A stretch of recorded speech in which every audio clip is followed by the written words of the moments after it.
Before ubheka abantu noma before ublame abantu, funda uqala uzibheke wena kuqala.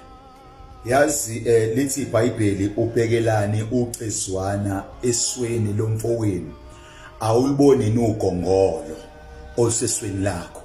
So you know what ukuthi empilweni masifunde ukuthi ukuze sibone amaphutha kubantu asibabuke kithi ukuze sikwazi ukubabona banamaphutha. Alikho iphutha eloba yiphutha kumuntu umolibuka kuye ungalibukanga kuwe. Bheka iphutha lomuntu kuwe ukuze ubone iphutha. Bheka ububi bomuntu kuwe ukuze ubone ukuthi ububi.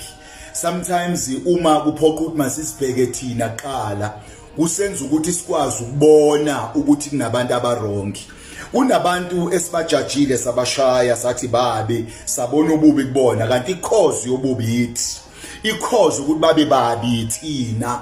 Lithi iBhayibheli ubhekelani ugongolo esweni lomfowenu ucezwana esweni lomfowenu awuliboni nogongolo osesweni lakho. Kunendoda ngelinye ilanga eyahamba yachithela unkosikazi wayo. Mayechithela unkosikazi wayo yahamba yayolala endle. Mayilala endle neside chick yayo bandlala ibhantshi layo phansi base balala.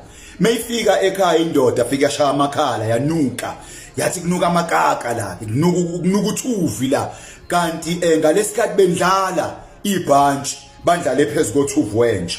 Leli iphunga lizwayo unkosikazi wakhe nalela lizwayo emzini wakhe kanti iphunga hamba nalo iphunga elikuwe. Asiqapheleni bafowethu ukuthi amaphunga eswezwa kubantu awekho nemva kwethu awekho nikithi. Ubhekelani ucezwana esweni lomfowenu awuliboni nugongolo osesweni lakho. God bless you.